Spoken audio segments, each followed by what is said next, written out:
கிருஷ்ணாய வாசுதேவாய தேவகி நந்தனாய ச நந்த கோபகுமாராய கோவிந்தாய நமோ நமக. நான் பாலகோபாலா பக்தை லதா பேசுகிறேன். அனைவரும் சப்ஸ்கிரைப் பண்ணுமாறு தாழ்மையுடன் வேண்டிக் கொள்கிறேன். யாருக்காக?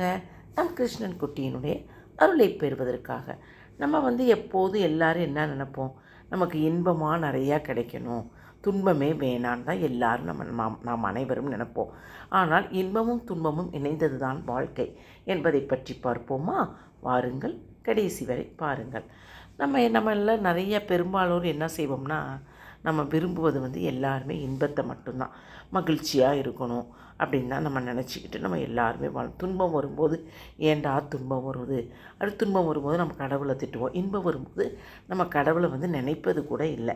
அதனால் என்னென்னா, நம்ம வாழ்க்கையில் ஒவ்வொரு கணமும் இன்பமாகவே கழிப்பை தான் நம்ம வச்சுக்கிட்டோம்னு வச்சுக்கோ.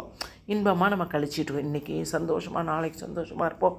இப்படியே வாழ்க்கை ஃபுல்லு தொடர்ந்து சந்தோஷமாக இருந்தால் நமக்கு என்ன இருக்கும்? ஒரு நாளைக்கு அது கூட நமக்கு பிடிக்காது. நம்மளாம் ஏதாவது வேண்டாததை நினச்சி நம்ம கவலைப்படுவோம். இதுவே வாழ்க்கையில் தொடர்ந்து இருந்தால் அது நமக்கு சுவாரஸ்யம் இல்லாமல் போய்விடும். அதே போல் தான் துன்பமும் அப்படிதான். எப்போவாது வந்தால் சரி, ஒவ்வொரு கணமும் துன்பத்தை சந்தித்தால் அந்த வாழ்க்கையும் நரகமாக இருக்கும் என்பது நம்ம அனைவருக்கும் தெரியும். மனித வாழ்வில் இன்பமும் துன்பமும் மாறி மாறி வரும். அதனால் பணக்காரனாக இருந்தாலும் சரி, ஏழையாக இருந்தாலும் சரி, இந்த நீதி ஒன்றுதான். இதை புரிந்து கொண்டாலே வாழ்க்கை ஒரு நதி போல ஓடும் என்று சொல்லப்படுகிறது. என்னன்னு பார்த்தீங்கன்னா, இப்போ நம்மளாம் என்ன செஞ்சிடறோம்? இப்போ ஒரு நாளைக்கு நமக்கு ஒரு காலே வலிக்குது. இப்போ கால் வலிக்குது, கை வலிக்குது, முதுகு வலிக்கும். ஒரு நாள் வயிறு வலிக்கும், ஒரு நாள் பல்லு வலிக்கும், ஒரு நாள் காது வலிக்கும். ஆனால் யோசித்து பாருங்கள், மாறி மாறி தான் வலிக்குமே ஒழிஞ்சு, ஆனால் ஒரே வலி நமக்கு கண்டினியூ ஆகாது. இதை நம்ம புரிஞ்சுக்கணும். ஐயோ வலிக்குதேன்னு நம்ம நினச்சிக்கிட்டே இருந்தால் நமக்கு அது அந்த வலி அப்படியே நீடிச்சுக்கிட்டே தான் இருக்கும். இதுக்கு நான் ஒரு சொல்யூஷன் பின்னால் சொல்கிறேன். இதை நான் கண்ட பலனால் நான் உங்களுக்கு பின்னால் சொல்கிறேன். ஓகேவா? இப்போ ஒரு நாள் ஒரு காட்டுக்கிட்ட நடந்து சென்று கொண்டிருந்தார் ஒரு துறவி. இதுக்கு ஒரு சின்ன கதை, இன்பமும் துன்பத்திற்கு ஒரு கதை. அப்போ என்னன்னு பார்த்தீங்கன்னா, ஒரு துறவி வந்துட்டு இருந்தா. அப்போ ஒரு மூங்கில் காடை தீப்பத்தி கொழுந்து விட்டு எரிஞ்சிட்டு இருந்ததான். அங்கே ஒரு மனிதன் சோகத்தோடு நின்று கொண்டு வேடிக்கை பார்த்தவாறு இருந்தான். துறவி வருவதைக் கண்டு அவன் துறவியை வணங்கினான். மானினனே, ஏன் உன் முகத்தில் இவ்வளவு சோகமாடா கண்ணா அப்படின்னு. மூங்கில் காடு எரிகிறது, இதை நினைத்து நான் வருத்தப்படுகிறேன். என்னால் இதை ஒன்றுமே செய்ய முடியவில்லை. இதை கடவுள் காப்பாற்ற மாட்டாரா? என்ன கடவுள் இவர் அப்படின்ட்டு சொல்லிட்டு கடவுளை திட்டிட்டு முனிவர் என்ன சொல்வார்? இன்பமும் துன்பமும் மாறி மாறி வரும். நிலைத்த இன்பத்திற்கு மரியாதை கிடையாது, நிலைத்த துன்பத்திற்கும் மரியாதையே கிடையாது. இதுவே உலக நிதி என்று சொல்லிட்டு அந்த துறவி போயிட்டாராம். சில மாதங்கள் கழித்து, ரொம்ப ஒரு 7-8 மாதம் கழித்து அந்த துறவி அந்த காட்டுப்பதிக்கு வந்தார். முன்பு இருந்த அதே மனிதன் என்ன செஞ்சான்? அவன் காட்டில் வேலை செய்கிறவன். அவன் இந்த மூங்கில் காடு அப்படியே பசுமையாக இருக்கிறத பார்த்து அவன் முகத்தில் அவ்வளோ சந்தோஷமாக மீண்டும் அவனை மகிழ்ச்சியோடு வணங்கினாராம். உன்னை மானிடனே, இப்போது நீ முகத்தில் இவ்வளவு மகிழ்ச்சியாக இருக்கிறாயே, என்னன்னு கேட்டால், ஆம் சுவாமி, கடவுள் காப்பாற்றி விட்டார். சில மாதங்களுக்கு முன்னால் இருந்த சாம்பலான மூங்கில் காடு மீண்டும் துளிர்ந்து செழிப்பாய் வளர்ந்து நிற்கிறது. இதை கண்டு நான் மகிழ்ச்சி அடைகிறேன். துறவி புன்னகைத்தோன 6 மாதங்களுக்கு முன்னால் துன்பம் தந்த அதே மூங்கில் காடு இப்போது உனக்கு இன்பத்தை தருகிறது. கடவுள் காப்பாற்றவில்லை என்று சொன்ன நீயே இப்பொழுது கடவுள் காப்பாற்றிவிட்டார் என்றும் சொல்கிறார். இன்பமும் துன்பமும் மாறி மாறி வரும், இல்லையேல் வாழ்க்கை கசக்குமாடா கண்ணா. இதுதான் உலக நீதி அப்படின்னு சொன்னாராம். உடனே இவருக்கு என்ன ஆயிடுச்சுன்னா, ஆம் சுவாமி, உண்மைதான் என்று பதிலளித்து அந்த மனிதன் வாழ்க்கை தத்துவத்தை புரிந்து கொண்டான். துறவி தன் வழியை நடக்கத் தொடங்கினான். ஒவ்வொரு வாழ்விலும் இன்பம் என்பது நிரந்தரமல்ல, துன்பம் என்பது நிரந்தரமே அல்ல. இன்பம் ஏற்பட்டால் துள்ளி குதிக்கக்கூடாது, துன்பம் ஏற்பட்டால் துவளவும் கூடாது. ஒரு சிவாஜி பாட்டு இருக்குல்ல, சொல்லுவான், ஆட்டி வைத்தான் யாரோ ஒருவன். அதாவது, கடலளவு ஆனாலும் மயங்க மாட்டேன், கல்லளவு ஆனாலும் கலங்க மாட்டேன் என்று ஒரு பாட்டு இருக்குது. அதுதான் இந்த இடத்துக்கு அந்த பாட்டு எனக்கு ஞாபகம் வந்துச்சு.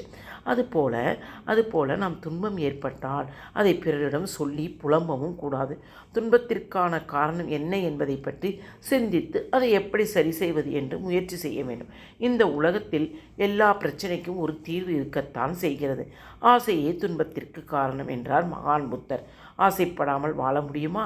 என்ன இருக்கிறதோ அதை கொண்டு ஆசைப்படுங்கள். அதற்கு மேல் ஆசைப்படுவதை நீங்கள் ஆசையை ஒழித்தல் என்ற ஒரு பகுதியை நாங்கள் படிச்சிருக்கிறோம். அவலத்தையும் அழித்து விடுங்கள். உங்களது ஆசையானது நியாயமான ஆசையாக இருக்க வேண்டும். அதாவது எளிமையாக வாழ பழக வேண்டும். ஏனென்றால் எளிமையே துன்பங்களை எளிதில் கடக்கும் மனநிலைமை உங்களுக்கு சொல்லப்படுகிறார் புத்தர். அது என்னன்னு பார்த்தீங்கன்னா, இப்போ உள்ள மனிதர்கள் அனைவருமே பார்க்குறோம். அதாவது துன்பம் வரும்போது ஃபோனை போட்டு நான் துன்பமாக இருக்கேன், எனக்கு இது நடந்துச்சு, எனக்கு அந்த பேட் நியூஸ் நடந்துச்சு, இந்த பேட் நியூஸ் நடந்துச்சுன்னு சொல்லுவாங்க. அதே இன்பமும் அந்த வீட்டில் நடந்திருக்கும்.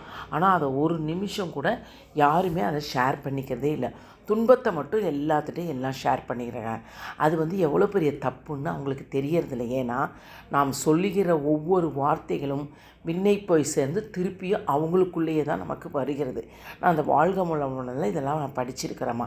அதாவது உண்ணும் உணவு உடம்பை சேரும், எண்ணும் எண்ணங்கள் விண்ணை நோக்கி சேரும். அது நிறைய பேர் கேட்டாங்கன்னா, எப்படி இருக்க அப்படின்னா, எனக்கு எந்த பிரச்சனையும் இல்லை. பிரச்சனை என்பதே ஒரு நெகட்டிவ் திங், ஒரு நெகட்டிவ் வேர்ட்ஸ். அந்த வேர்ட்ஸை நம்ம எப்படி இருக்குன்னா, நான் நல்லா இருக்கிறேன், இப்போ பரவாயில்ல, ஏதோ கடவுள் புண்ணியத்தில் ஓடிக்கிட்டு இருக்குது, அப்படி தான் நம்ம சொல்லணும். அதனால் நம்ம எந்த வலியையும் வலிக்குது, ஐயோ நான் அந்த வலியினால் கஷ்டப்படுறேன், எனக்கு ஏதோ ஒரு பிரச்சனையாக வருது அப்படின்னு யாரும் புலம்பாதங்க. ஏன்னா நம்மளுடைய கவலைகள் நமக்கே. நாம் இறைவனை எதுக்கு வச்சுருக்கிறோம்? நமக்கு மேலே பஞ்சபூத சக்திகளும் நவகிரக சக்திகளும் நமக்கு மேலே இருக்கிறது. அவங்களிடம் சொல்லி நம்ம புலம்பணும்.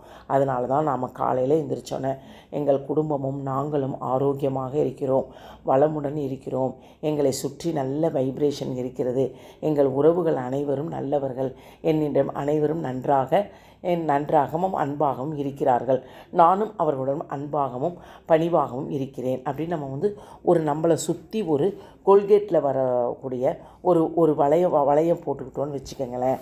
அது ரொம்பவே நல்லது. அதனால தான் வாழ்க வளமுடனில் மகரிஷி அவர்கள் சொல்லியிருப்பார், அருள் பேராற்றல் இரவும் பகலும் எல்லா நேரங்களும் எல்லா இடங்களிலும்.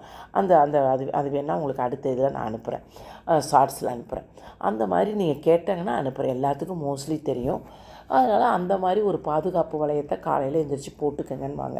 அதனால தான் நம்ம வார்த்தைகள் தான் நமக்கு ரொம்பவே முக்கியமாக. ஏன் சொல்கிறேன்னா, இப்போ சமீப காலமாக நான் அந்த 1 வருஷம் 1.5 வருஷமாக நான் இதையெல்லாம் யூஸ் பண்ணிக்கிட்டே இருக்கிறதுனால எனக்கு நல்லாவே மனசளவுலையும் உடம்பளவுலையும் நல்ல ஒரு வைப்ரேஷன் சக்தி எனக்கு கிடைக்கிறத நான் உணர்கிறேன்.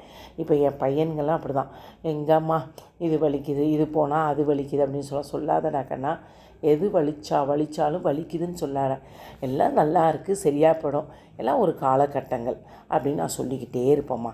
அதனால் அவங்களுக்கு நம்ம டிஸ்ட்ராக்ட் கொடுக்கக்கூடாது. நல்லா அவங்களுக்கு நல்ல ஒரு மோட்டிவேஷனை தான் நம்ம கொடுக்கணும். ஓகேவா? உங்களுக்கு பிடிச்சிருந்தால் லைக் பண்ணவும், ஷேர் பண்ணவும், கமெண்ட் பண்ணவும். நான் அடுத்தது இன்பமாக வாழ வழி அப்படின்றது ஒன்று எழுதிக்கிட்டுருக்கிறேன். அது நான் உங்களுக்கு அடுத்த ஆடியோவில் நான் சொல்கிறேன். ஓகேவா? எல்லாரும் அனைவரும் சப்ஸ்கிரைப் பண்ணுமாறு வேண்டிக் கொள்கிறேன். வாழ்க வளமுடன். ஹரே கிருஷ்ணா.